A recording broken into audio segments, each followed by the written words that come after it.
Bismillahirrahmanirrahim. Assalamualaikum warahmatullahi wabarakatuh.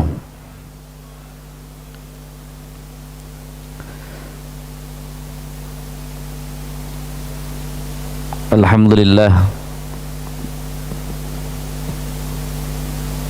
Alhamdulillahilladzi khalaqana wa ja'alana minal muslimin. Walladzi an'amana bikullin ni'am wa an'amana bi ni'matil imani wal islami wa huwa haqqun na'im. Asyhadu an la ilaha illallah wahdahu la syarikalah al-azizul hakim. Wa asyhadu anna Muhammadan abduhu wa rasuluh shadiqul wa'dil amin. Allahumma fassalli wa sallim ala sayyidina Muhammadin wa ala alihi wa sahbihi ajmain, amma ba'du. Qala ta'ala ya ayyuhalladzina amanu taqullaha haqqa tuqatih wa la tamutunna illa wa antum muslimun. Jamaah sekalian rahimakumullah. Pertama kita bersyukur pada Allah. Salawat dan salam dan tercurah kepada Nabi kita Nabi Muhammad sallallahu alaihi wasallam.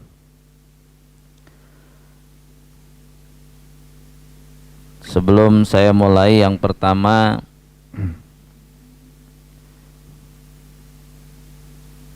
waktu kemarin saya ngambil data terakhir untuk penyelesaian tesis ke Jawa Tengah, maka tinggal di Jawa Barat belajar Islamnya lebih mudah daripada di Jawa Tengah. Kemudian saya kemarin juga berkesempatan ketemu dengan tokoh pendiri sekaligus pengasuh pesantren yang saya teliti. Rumahnya sangat sederhana, tapi kalau melihat, saya kebetulan bertemu dengan orang yang sangat kenal beliau, sehingga kalau yang di tabungannya mah banyak, tapi rumahnya sangat sederhana. Katanya dulu sebelum pesantrennya bagus, masa rumahnya lebih bagus dari pesantren.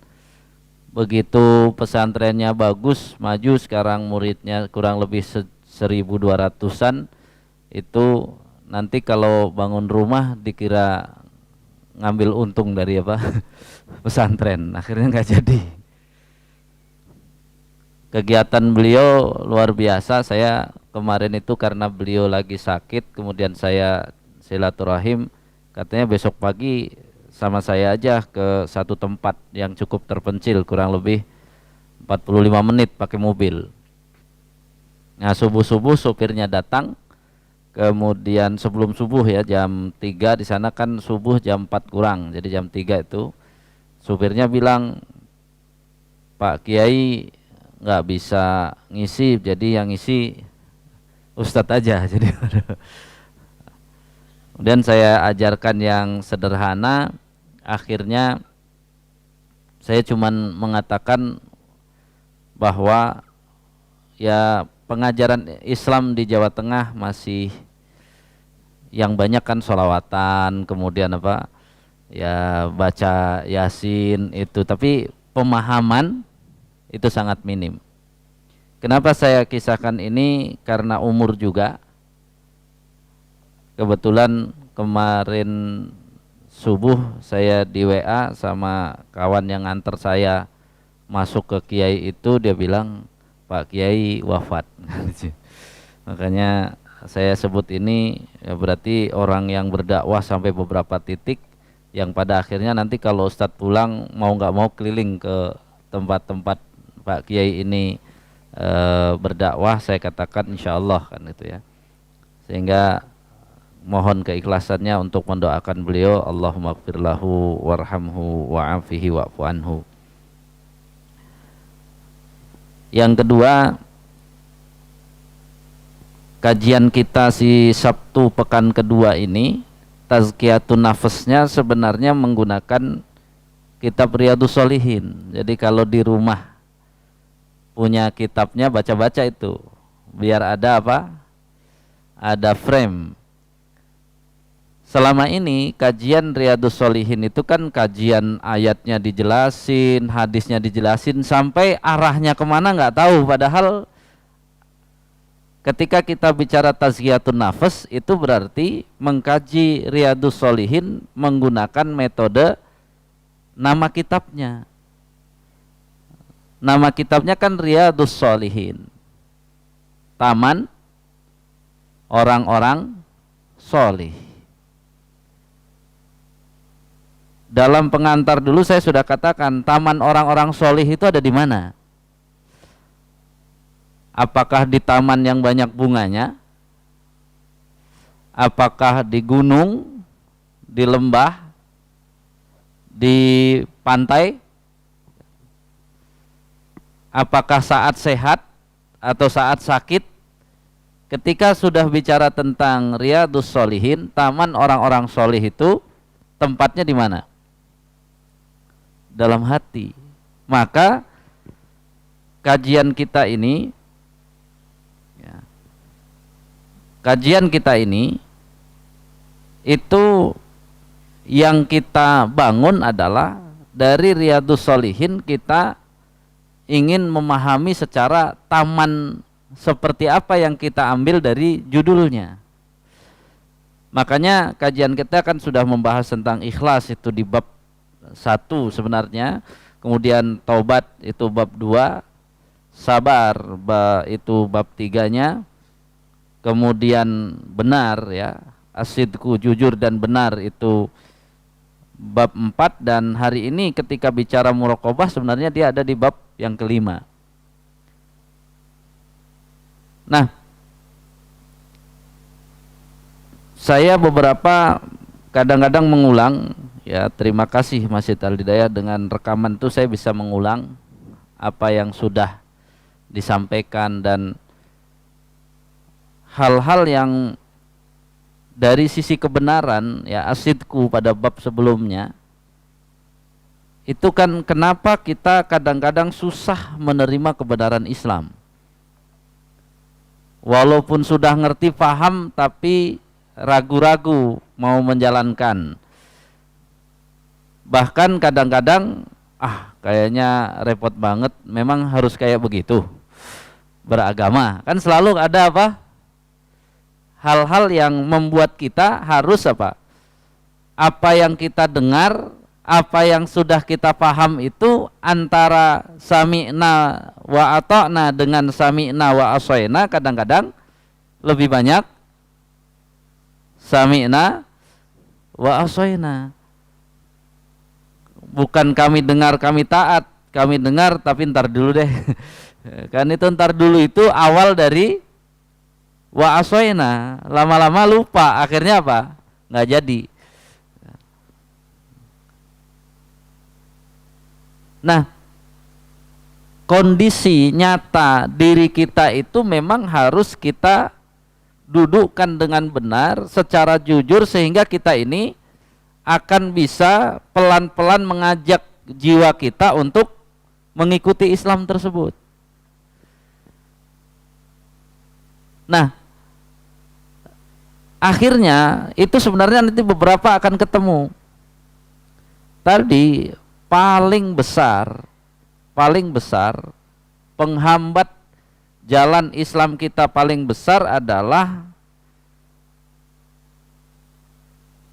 pola pikir yang sudah tertanam pada diri kita, baik berkenaan dengan tujuan hidup, kemudian hidup seperti apa, tuanya mau seperti apa, itu dari dulu sudah apa? Sudah diulang-ulang dalam pemikiran kita. Kadang-kadang kita nggak mau apa? Merubahnya untuk mengikuti jalan Islam. Walaupun sudah rajin ke masjid dan ngaji puluhan tahun, kadang-kadang kalau ditanya spontan, lagi bengong mikirkan anak atau cucu, atau disuruh ya memberi nasihat, misalnya tawaran dari keluarga, ayo kakek coba kasih nasihat anak-anak biar semangat belajar. Kira-kira ide yang muncul itu semangat belajar biar nanti ya dapat kerja, nanti punya gaji cukup, hidup yang enak, atau saat memberi nasihat tuh kamu kalau belajarnya benar nanti harus iman Islamnya benar sampai masuk surga. Yang mana kira-kira yang muncul tiba-tiba? Ya, pinter kemudian dapat duit gede. Itu kan apa? Sadar atau tidak sadar balik lagi. Kenapa? Karena dulu ketika kita sekolah tujuannya apa? Biar apa? Dapat pekerjaan, nanti dapat duit, berubah ekonomi kehidupannya. Nah, walaupun sudah rajin ke masjid, sudah berubah belum polanya? Apakah anaknya dicetak yang sama, cucunya dicetak yang sama, atau sudah ada perubahan? Ketika tidak ada perubahan, maka mau ngaji bertahun-tahun ternyata agak susah untuk masuk. Karena dia apa? Pengen bangunan Islam tegak, tapi pondasinya itu bukan Islam. Kita tidak sedang mengatakan bahwa ya, kita tidak mengatakan bahwa kerjaan ini tidak penting, bukan. Tapi apa? Nggak ada tujuan lain, yang ada waktu itu hanya itu. Bahkan ketika duduk bareng bersama keluarga bicara tentang kesuksesan, kesuksesan tuh gonta-ganti mobil, kemudian rumahnya sekian, atau bentuk bahwa kesiapan untuk menghadap Allah. Secara umum realitas masih apa? Menunjukkan tadi. Terus ngaji ke masjid bolak-balik, kira-kira gimana pengaruhnya?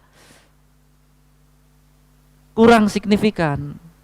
Sehingga kadang-kadang pengajian itu jadi pelengkap saja daripada enggak sama sekali, ada seperti itu.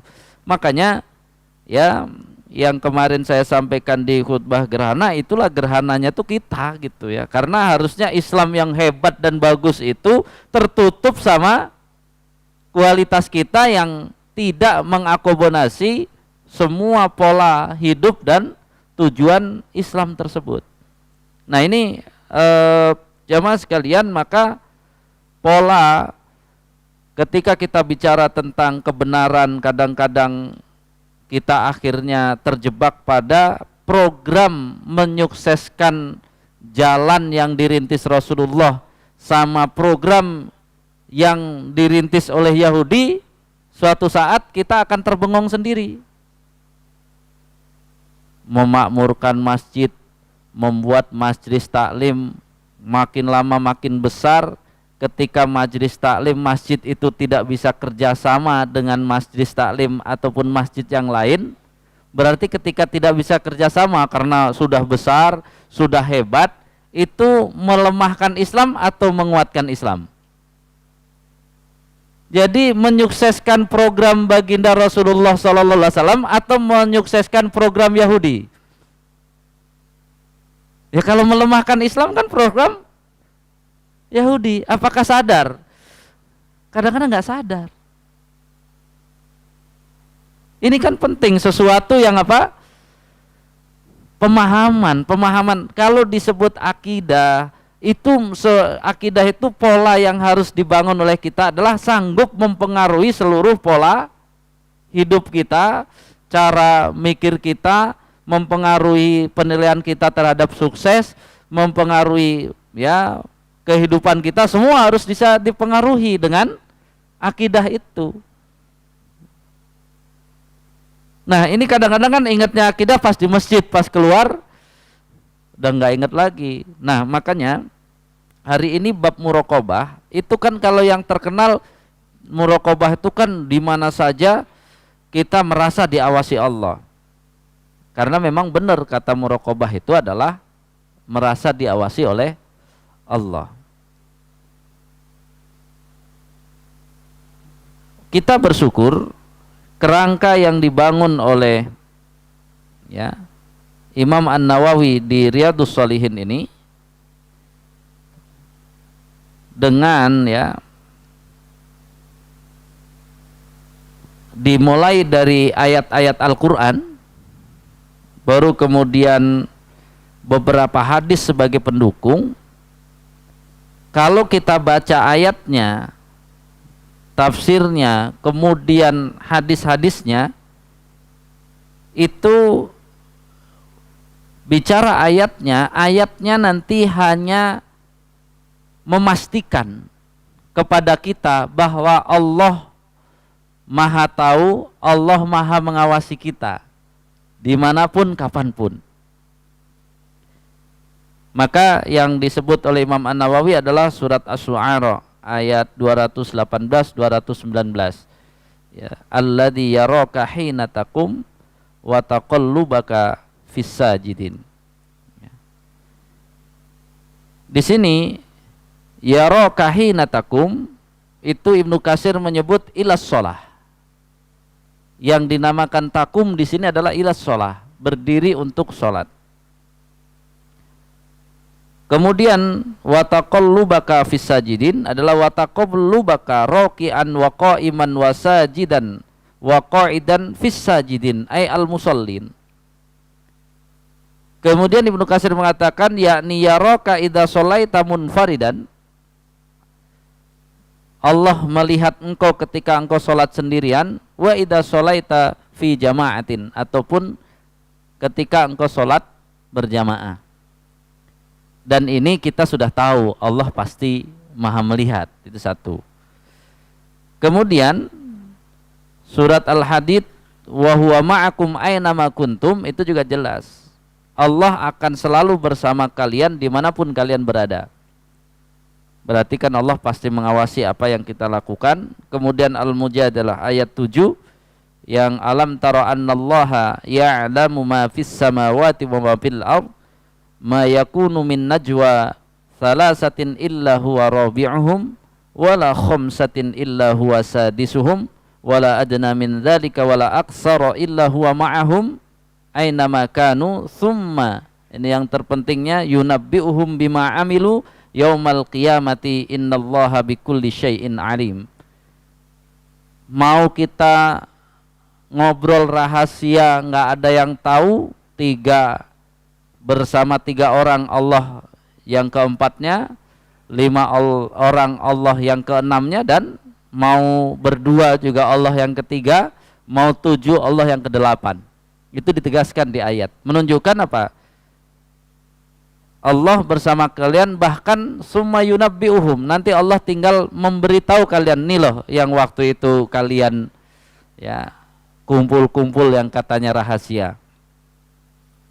Kemudian Al-Fajr yang diambil adalah inna rabbaka labil mirsad, Allah akan selalu ya melihat dengan al-mirsad itu yasma' wa yara, mendengar dan melihat ya.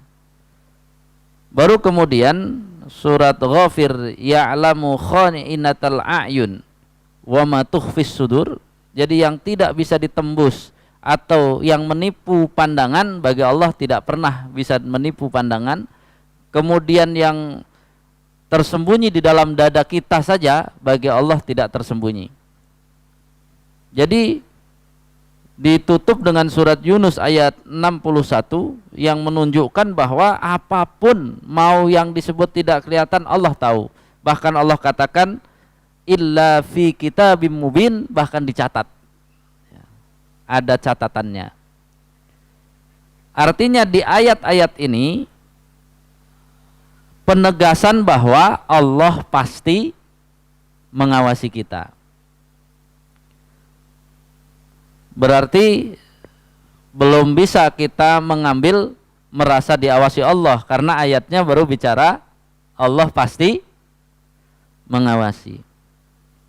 Baru kemudian hadis-hadisnya, di hadis yang pertama itu hadis datangnya Jibril bertanya kepada Rasulullah sallallahu alaihi wasallam, bertanya tentang Islam, iman dan ihsan. Dan ulama nanti menyatakan namanya muraqabah itu adalah bagian dari ihsan. Begitu bicara ihsan itu level lebih tinggi dari iman. Sehingga untuk bisa memahami hadis-hadis ini, maka hadis-hadis ini kita tempatkan sebagai alat ukur. Bagaimana caranya kita merasa diawasi oleh Allah? Selama ini sering yang kita dengarkan, ya pokoknya kalau di mana saja kita berzikir, ya berarti kita menyebut Allah, maka akan selalu merasa diawasi Allah. Kalau dari konteks yang ingin tampilkan oleh Imam An-Nawawi nggak seperti itu. Cara merasa diawasi oleh Allah, mengevaluasinya bukan seperti itu. Jadi cara mengevaluasinya gimana? Kadar seberapa kita merasa diawasi Allah atau kita tidak diawasi oleh Allah, sebenarnya adalah apa? Keseriusan kita di dalam beragama Islam.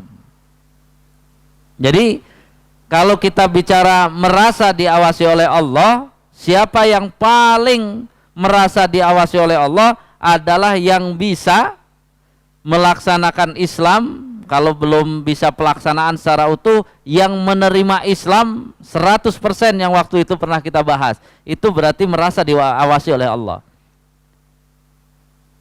Jadi kalau Islam, udahlah kita kan majelis kita, lim kita ini judulnya misalnya Masjid Sholawat, ya udah pokoknya kita majelis sholawat ini ngurusin sholawat saja, ya nggak bisa. Itu kalau dia menolak nanti hal-hal lain, ilmu-ilmu lain, yang penting dia pokoknya sholawat saja, itu dia sedang menolak untuk diawasi Allah. Kenapa? Karena perintah Allahnya kan jelas. Kalau sudah bicara tentang Islam itu kan perintahnya jelas. Ya ayyuhalladzina amanu dkhulu fis-silmi kafah, itu udah perintah. Nggak boleh kita dalam aktivitas majlis ataupun apapun kita nggak boleh anti. Selama dia sesuatu dari Islam, siap belum siap, suka tidak suka, nomor satu terima dulu. Terima dulu. Kalau nanti orang protes, orang rukun Islam saja ada kalimat rukun Islam itu haji, zakat sama puasa, itu kalau nggak mampu kan boleh-boleh saja nggak melakukan itu. Bayangkan dari rukun yang 5 ada yang 3 itu syaratnya mampu.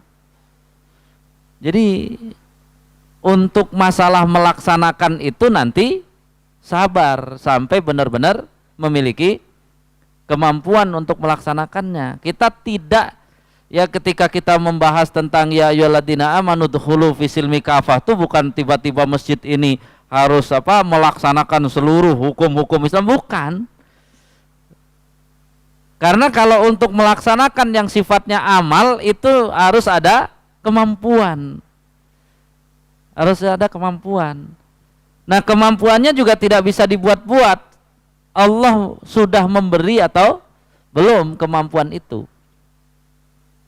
Makanya yang harus dibenahi itu adalah yang ada di dalam diri kita.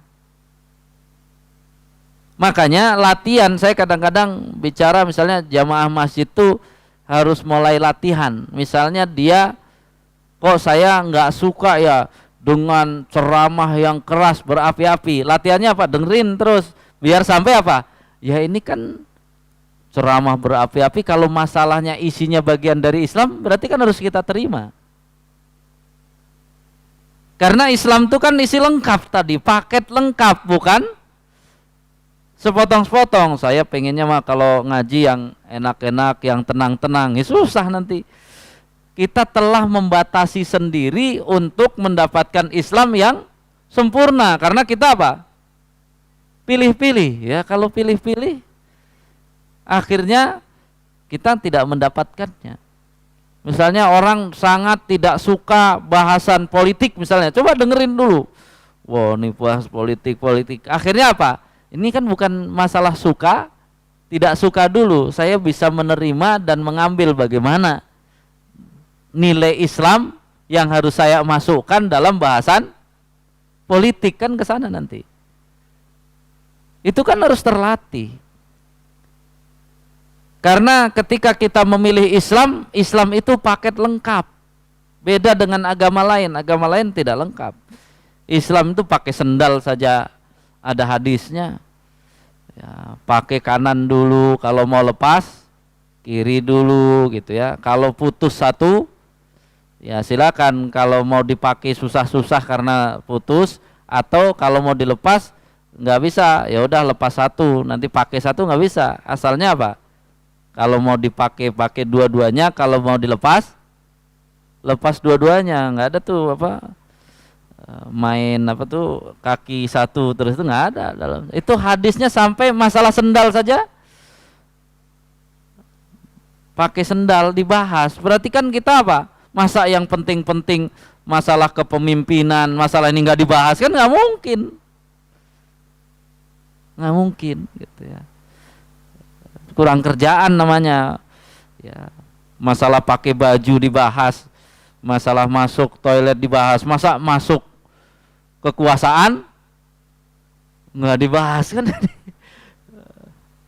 Itu kan pola pikir yang aneh gitu ya. Makanya merasa diawasi Allah bukan sekedar di sana selalu megang tasbih, di sana enggak.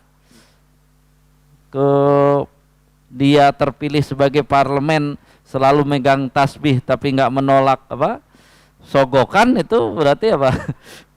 Apa maksudnya? Dia subhanallah subhanallah tapi diterima ya, yang bukan haknya. Ini harus dipahami. Makanya sebenarnya ulama kita sudah hebat merangkai bahwa kitanya yang harus mengambil mana taman bagi orang solih dari sisi muraqabah. Nanti yang agak jelas itu ketika bab setelah ini adalah bab takwa. Ini kalau nanya jamaah tentang takwa itu semuanya udah bisa. Takwa itu melaksanakan perintah Allah, menjauhi larangannya dan sebagainya. Tapi mohon maaf, itu semua adalah teori-teori yang ada di catatan, yang ada di buku, yang ada di Al-Quran. Yang nanti ketika kita bahas menggunakan metode Riyadhus Shalihin itu, yang ditanya adalah sudah seberapa yang ada dalam rasa batin kita tentang hal itu. Apakah kita mendatangi ya sholat itu dengan semangat, seneng, bergembira, pas imamnya bacaannya bagus, imamnya bacaan jelek tetap gembira, atau kalau imamnya bagus mah enak, imamnya bacanya jelek ngambek, kan berarti dia belum jelas tentang pemahaman dia tentang rasa takwa. Makanya nanti yang kita sebut di bab Riyadhus Shalihin jangan pengertian takwa secara umum. Kalau takwa secara umum udah selesai, udah dibahas di surat Al-Baqarah ayat 1 sampai 5, nanti ciri orang bertakwa. Nanti di mana lagi surat Ali Imran gitu ya, ciri orang yang bertakwa. Wasari'u itu sering sudah dengar. Tapi itu kan semua teori yang ada di catatan yang disampaikan. Yang ditanyakan kalau pas membahas tentang Riyadhus Shalihin itu gimana rasanya? Sama dengan kan ini kan sama dengan gini. Kita sakit, obatnya ini, obatnya udah diminum belum, terus sekarang udah sembuh atau belum, kan itu yang ditanyakan, bukan pas saat ditanya kalau begini obatnya ini. Kita tidak nanya obat. Kalau sudah bicara tentang Riyadhus Shalihin, dia sudah dipakai dan sekarang sudah memberi efek seberapa kesembuhannya. Jadi yang ditanyakan hari ini kepada jamaah sekalian, namanya muraqabah itu jangan jauh-jauh dulu. Seberapa kita semangat untuk menerima Islam tadi. Ya, menerima Islam pertama kan mau dengar, mau belajar, itu sudah lumayan tuh. Itu mulai ada apa? Ada muraqabahnya sudah muncul. Dia dulu nggak pernah mau ngaji, sekarang mau ngaji. Nggak pernah mau dengar. Dulu kalau udah dengar pengajian protes mulu kan gitu ya. Sekarang mulai nggak. Itu berarti udah mulai ada apa? Muraqabah. Muraqabah. Sehingga apa? Muraqabah itu maksudnya dia mulai memahami Islam ini kemudian pelan-pelan apa? Oh, Islam tuh harus seperti itu. Harus paham seperti ini. Sering sekali kan kita terjebak dengan apa? Dengan kedudukan kita di luar ya ilmu yang kita miliki. Misalnya gini, kita ngaji ke masjid, tapi kita dosen misalnya. Seolah-olah kita pingin menangkap kajian itu dengan cara dosen. Ini metodenya, ikut jadi metodologinya kan sedang ini tidak sedang kuliah bab itu bukan gitu ya. Bedakan antara kita kuliah yang menyampaikan nanti secara teori begini dengan sesuatu yang harus apa? Apalagi ini kan kajian tentang Riyadhus Shalihin, nggak bisa bahasa kuliah, nggak bisa. Karena ilmiahnya itu hanya untuk pendorong, yang sedang kita tanyakan adalah sudah sampai mana. Ya. Sehingga kalau kita kemudian kaum muslimin secara umum muraqabahnya lemah. Itu 2 masjid dipanas-panasin bisa berantem loh Pak. Coba. Jadi muraqabahnya di mana? Dia sampai nggak berpikir memang saya ngurus masjid, dia ngurus masjid, untuk apa kalau begitu? Kalau bisa apa? Masa 2 masjid berantem diadu, kan lucu jadinya. Tapi di Indonesia masih bisa Pak. Kan berarti apa? Sangat lemah kesadaran merasa diawasi oleh Allah. Harusnya kan kalau dia sadar, ntar dulu, ini masjid memang punya siapa, terus urusannya apa. Yang benar tuh 2 masjid itu harusnya saling kerjasama, bukan berantem lucu kan gitu ya. Yang paling mudah itu kalau ada orang ribut terlalu, berbeda terlalu, pengennya banyak, bilang saja, kita ini sebenarnya sedang berusaha keras untuk menguatkan Islam dan kaum muslimin, atau ingin menghancurkan Islam dan kaum muslimin dengan sedikit-sedikit dipermasalahkan, sedikit-sedikit dipermasalahkan. Kalau itu berarti kan sudah balik lagi. Ini sebenarnya ikut siratal ladzina an'amta alaihim atau ikut al-maghdub alaihim. Berarti kan ikut al-maghdub alaihim sama ad-dhalin. Selesai. Pantesan ya Yahudinya ya sudah ketawa-ketawa aja lah, gampang kan gitu ya. Kalau tadi ya secara parsial, sehingga bahkan nih ketika kita ukur, kan kita jarang, saya suatu saat misalnya suka tuh kalau disuruh gantikan gitu. Nah, karena kalau menggantikan tuh kan nggak mungkin kita buka tema baru. Yang ada apa? Evaluasi. Nah, kalau udah evaluasi itu mereka baru mikir. Jadi udah berapa lama ngaji, coba saya tanya nih, jelaskan ini apa. Suruh jelasin ikhlas saja Pak. Itu udah muter-muter ini. Kan akhirnya kan bilang, loh terus ngajinya selama ini kita mau bilang bahwa 10 tahun ngaji sudah paham gitu, karena ditanya tentang keikhlasan muter-muter. Ditanya tentang kesabaran muter-muter juga. Jadi akhirnya gimana dong Pak Ustadz? Ya bukan gimana, makanya kalau kita mau ngaji, belajar, yang belum kita pahami tanyakan. Ngaji itu bukan bicara pahalanya dulu, tapi bicara paham. Karena maksud kajian itu agar paham, setelah paham bersama-sama untuk ya mengamalkan dan menguatkan tadi. Mengamalkan aja nggak boleh asal-asal mengamalkan. Kalau dengan mengamalkan itu ternyata bikin masalah keonaran, ya harus apa? Ntar dulu harus ada apa? Pemahaman bareng dulu. Ini kan selama ini berjalan dengan alamiah, sehingga alamiah itu kan kita tidak bisa mengatakan itu muraqabah. Kalau ingin merasa diawasi Allah kan nggak bisa hanya sekedar berjalan alamiah, harus ada ya manajemen, harus ada tadi ya hal-hal yang harus disinkronkan. Makanya bersyukurlah ya ikut aktif di masjid dan sebagainya itu, dengan punya frame yang benar dia akan menguatkan umat. Tapi ketika dia masjid itu tidak dengan frame yang benar, itu dengan kebesarannya, dengan apanya semua akan bisa memberikan permasalahan. Makanya hadis yang kedua yang dipakai oleh Imam An-Nawawi adalah ittaqillaha haitsuma kunta wa atbi'is sayyi'atal hasanata tamhuha wa khaliqin nas bihulukin hasanin. Ini saya tanya misalnya, apa maksud ikutilah keburukan dengan kebaikan? Jadi nanti jangan sampai anak-anak kita, kalau kita berbuat buruk biar nggak ketahuan kita baik-baik aja ikuti kebaikan, kan bukan itu maksudnya sebenarnya. Ya kalau kayak gitu malah bahaya, dia dilihat orang baik padahal buruk, itu kan munafik jadinya malahan, bukan itu. Tapi yang harus dituju itu adalah ittaqillahnya itu, bahwa ketika saya yang dimaksud mengikutkan kebaikan karena telah berbuat buruk itu dalam rangka takwa kepada Allah. Maksudnya apa? Bertobat, yang telah lalu keburukan itu harus saya ganti dengan kebaikan. Bukan kalau dia tujuannya tidak takwa, kan yang penting kan setelah berbuat buruk saya berbuat baik, kan kacau kalau itu.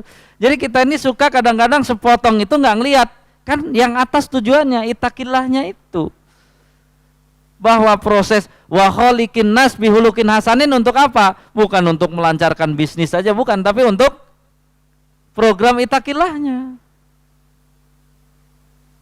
Jadi yang lain-lain kita anggap bonus, tapi utamanya adalah untuk bertakwanya. Kenapa kamu harus bergaul dengan baik ini? Untuk ketakwaan tadi, biar kita ini tidak memalukan Islam. Islam itu kan sempurna, indah, maka saya harus berjuang untuk itu.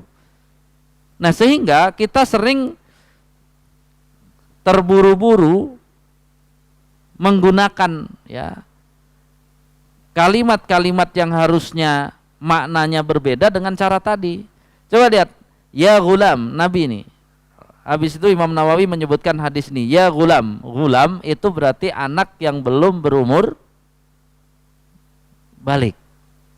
Pokoknya dia sebelum balik, ya gulam itu. Inni u'allimuka kalimatin. Nah, inilah ngoreksi kita. Itu kalau mau nasehatin anak yang belum balik, nasihatannya begini, ihfadillah yahfaduka. Bukan nanti kamu sekolah dapat ini, ternyata disuruh apa? Jagalah Allah. Namanya jagalah Allah itu apa? Apa yang Allah suruh kamu coba kerjakan, apa yang Allah larang coba kamu tinggalkan. Tajidhu tujahaka, kan gitu ya. Maka nanti yahfaduka dulu, Allah akan menjagamu. Jadi bukan apa? Kamu sekolah yang pinter ranking 1 nanti, itu bukan. Jagalah Allah. Dalam belajar selama ini, siapa yang kita puji? Anak kita nggak belajar, yang satu nggak belajar ranking 1, yang satu belajar mati-matian ranking 10, mana yang dibanggakan?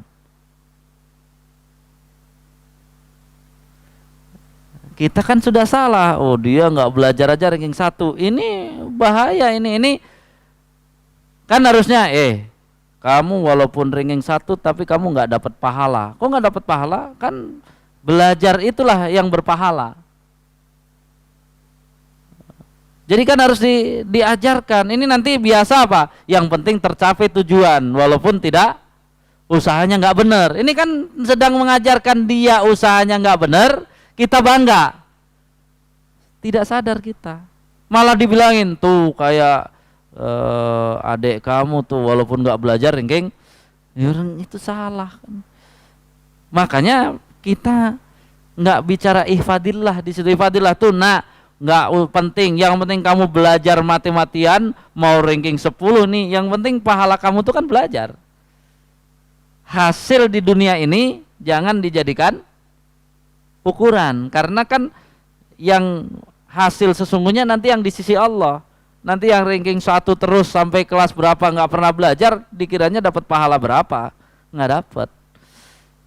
Jadi kita ya, Rasul ya, Imam An-Nawawi menyebutkan Rasul ngomong sama anak kecil. Ini kan kalau bahasa orang sekarang ini omongan berat, padahal itu yang harus ditanamkan. Coba. Ihfadillah tajidhu tujahaka. Kamu jaga terus hubungan kamu dengan Allah, biar Allah nanti berada di jalanmu ketika kamu membutuhkan Allah. Idza sa'al ya sa'alta fas'alillah. Jika kamu, bapak kamu belum dapat kiriman, belum ngirim dan sebagainya, jangan minta ke orang tua kamu, minta dulu sama Allah saja. Ya Allah, bapak belum ngirim, saya minta rizki dari Engkau ya Allah, saya butuh, terus saja. Kalau selama ini kan nggak minta sama Allah, yang penting telepon orang tua. Kalau nanti kalau nggak ini ya udah. Jadi ya, untuk santri ya, kalimatnya fas'alillah dulu kan. Wa idasta'anta fasta'in billah. Ini kan panjang juga nasihat kepada seorang anak yang belum balik. Berarti kan masih anak-anak. Nabi ngomong sama anak-anak, ngomong itu. Bukan ngomong nanti kamu pinter dapat ranking, ini enggak, ngomong tetap ya. Bahkan Nabi menguatkan dengan kalimat yang indah. Wa'lam annal ummata law ijtama'at ala ayyanfa'uka bisyai'in lam yanfa'uka illa bisyai'in qad kataballahu laka. Ini penting bagi anak-anak kita di zaman sekarang. Selama ini kan kalau kawannya ngeledek dia karena nggak ngetren, mau nggak mau ikut-ikutan. Ini kan hadis ini menunjukkan jangan ikut-ikutan. Kalaulah semua manusia berkumpul untuk memberikan manfaat kepada kamu, menolong kamu, semuanya, oh ntar kalau kamu begini saya tolong, maka kata Nabi, mereka tidak bisa menolong kecuali yang mereka bisa menolong adalah yang Allah tetapkan kamu bisa ditolong. Nanti kebalikannya sama ya, bahwa wa ini ijtama'u ala ayyadurruka, sebaiknya kalau mereka berkumpul bilang mau memberikan mudarat, maka sebenarnya tidak bisa mereka memberi mudarat sedikit pun, kecuali mudarat itu telah Allah tetapkan untuk menimpamu ya. Jadi itu obrolan Nabi kepada anak-anak, nggak ada bicara tentang nanti sekolah pinter biar jadi ini jadi itu, nggak ada. Dia diajarkan untuk bersama Allah Subhanahu wa taala. Ya, kalau dengan saya adzan dulu. Silahkan.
Ya, kita lanjutkan sampai hadis yang ketiga ini. Bersyukur kita ya, qobliyah isya itu ghairu muakkadah. Jadi sunnah yang sedikit lebih ringan daripada ba'diyahnya. Sehingga kalau kita ganti dengan taklim dia sepadan ya. Wa fi riwayatin, di riwayat lain yang hadis tadi Rasulullah memberi nasihat dengan kalimat ihfadillaha tajidhu amamak. Selalulah engkau jaga kewajiban-kewajiban dari Allah, aturan-aturan Allah, sampai Allah ya nanti akan seperti selalu mengingatkan engkau yang dimaksud di depanmu. Ta'arrafa ilallahi firrahai ya'rifka fissadah. Kebiasaan kaum muslimin mengingat Allah yang sangat itu saat mendapat kesulitan atau saat untung besar. Pas ingat ya Allah, nih pas saat untung besar atau pas saat sulit? Saat sulit. Kan kebalik kata hadisnya ya. Ta'arraf ilallah firraha. Saat untung besar tuh kamu harus apa? Deketi Allah ini, kemudian sambil apa, gunakan yang Allah kasih untuk yang lain, biar apa? Ya'rifka fissadah. Biar Allah kenal kamu kalau pas sulit ya. Jadi kalau pas sulit minta-minta Allah, Allah nggak kenal ya memang kamu pas apa? Kebalik itu. Kebalik dari hadisnya. Itu namanya cari-cari Allah saat sulit, saat lapang. Kan kalau hadisnya disuruh cari Allah saat lapang, biar Allah tetap mengenalmu saat sulit. Itu aja kita belum muraqabah di sini. Kalau masih kebalik kan belum muraqabah. Kemudian wa'lam annama ahtaka lam yakun liyusibaka. Ini kita suka kadang-kadang GR, kita merasa hebat. Kayaknya saya dapat musibah karena kesalahan saya. Hebat banget berarti kita. Kalau hanya sekedar untuk ya introspeksi nggak apa-apa, merasa jangan. Karena ini hadis ini mengatakan sesungguhnya ya, kesalahanmu, dosamu itu belum tentu akan menjadikan engkau mendapatkan musibahnya. Belum tentu. Yang kalau salah langsung dapat teguran kan siapa? Para nabi. Atau dibalik lagi, wa ma asobaka lam yakun liyuhtiaka. Yang terjadi musibah pada kamu kan juga belum tentu kamu berbuat dosa. Makanya salah kalau mengkaji tentang Nabi Ayub, kira-kira Nabi Ayub sakit 18 tahun itu dosa apa yang diperbuat, kan kacau. Ini hadis ini kan menjawab bahwa apa? Orang dapat musibah belum tentu dia berbuat salah. Ya kalau kita menuduh Nabi berbuat salah, kita udah menyatakan Nabi itu kan pilihan Allah. Jadi jangan dicari dosanya kan gitu ya. Tapi apa? Ini sebenarnya jawaban. Intinya kalau dapat sesuatu kejadian itu sebenarnya nggak usah pusing salah siapa, ikuti lagi ketentuan Allah yang harus dijalankan. Itu maksudnya sebenarnya. Kalau sibuk salah siapa tapi solusi dari Allah nggak dikerjakan, bukan itu maksud Allah memberikan kejadian. Allah memberikan kejadian, mau yang salah atau yang benar, semuanya berkumpul untuk gimana cara menyelesaikannya menurut ketentuan Allah, kan itu. Jadi nggak usah sibuk nih salah siapa ini dulu, tapi apa solusinya yang benar, itu yang harus dicari. Sehingga apa? Kalaulah memang dia ada salah ya bertobat, kan bab tobat sudah di atas. Terus yang nggak boleh dia salah kan belum tentu karena saya, ya bukan, nggak bisa begitu, udah jelas salah kan itu ya. Jadi salah masalah ditegur atau tidak ditegur, orang yang merasa diawasi Allah, dia berbuat salah, tetap harus bertobat. Itu kan senjata orang kafir, orang munafik. Ini saya berbuat gini Allah nggak ngirim-ngirim adab, ya kan jadi kayak gitu karena kita nggak paham ketentuan hadis ini. Hadis ini menunjukkan apa? Untuk merasa diawasi oleh Allah, jangan hubung-hubungkan antara kita berbuat dosa ditegur atau tidak, atau teguran itu karena dosa kita, nggak ada. Tapi secara mekanisme ketakwaan, kalau kita salah, ada teguran nggak ada teguran, ngaku salah kemudian ya bertobat, ngaku salah perbaiki. Terus ketika ada kejadian sesuatu yang dahsyat, jangan malah apa? Ini kamu udah, itu malah akan menjadi apa? Susah untuk kerjasama. Misalnya keluarga kita mendapat musibah gara-gara anak kita melanggar itu. Kalau kita cuma nyecer dia, itu kan akhirnya solusinya buyar. Ya udah, ini sebagai pelajaran saja. Mari kita bareng-bareng, kan enak. Jadi anak itu merasa apa? Dibesarkan, dia mungkin akan ada apa? Rasa, ya orang tua saya sudah begitu, saya nggak akan berbuat lagi. Tapi kalau apa, ini dasar nih, kalau nggak kamu yang begitu nih, keluarga kita nggak gitu, mungkin dia karena sakit hati ntar sekalian aja biar kan bisa begitu. Kita kan sering apa, membebankan sesuatu pada masalah, padahal ketika sudah masalah terjadi, itu yang dipikirkan adalah solusinya, bukan berputar dalam masalahnya. Makanya di sini mengatakan wa'alam annan nasra ma'as sabri. Pertolongan Allah itu beriringan dengan kesabaran. Ini jangan dipahami kalau kita sabar nanti bisa ditolong Allah. Ya, kita akhirnya nunggu kapan ditolong, kapan ditolong. Saya pas menjelaskan ini pernah ditanya, Pak Ustadz, waktu itu kita ini kan di jalan ada masalah kendaraannya, terus ada juga yang bermasalah, kita tolong dia bisa jalan, kita sambil nunggu-nunggu sampai malam kok nggak ditolong-tolong. Jadi agak sudah malam baru ada yang menolong. Ya ini sebenarnya hadisnya bahwa apa? Itu kita bisa sabar bersama-sama keluarga di mobil itu adalah pertolongan yang langka. Jadi yang harus dilakukan tuh diuji, tadi sudah nolong orang, jangan pas nolong langsung akan dapat apa? Pertolongan, kan jadi stres kita seolah-olah apa nggak ada manfaatnya dong tadi nolong orang. Padahal nolong orang tadi sudah selesai, kita sudah dapat balasan 100% di sisi Allah. Nah sedangkan kita kan cuma diuji suruh sabar sampai ada solusi tambahan, itu kan bonus saja. Artinya apa? Yang perlu dijaga adalah kesabaran bersama keluarga itu. Udah, mungkin Allah ingin apa namanya menguji kita, ya mengurangi dosa kita ini kan. Jadi ini menunjukkan hadis ketika kita bisa mengkondisikan sabar satu keluarga, itulah pertolongan.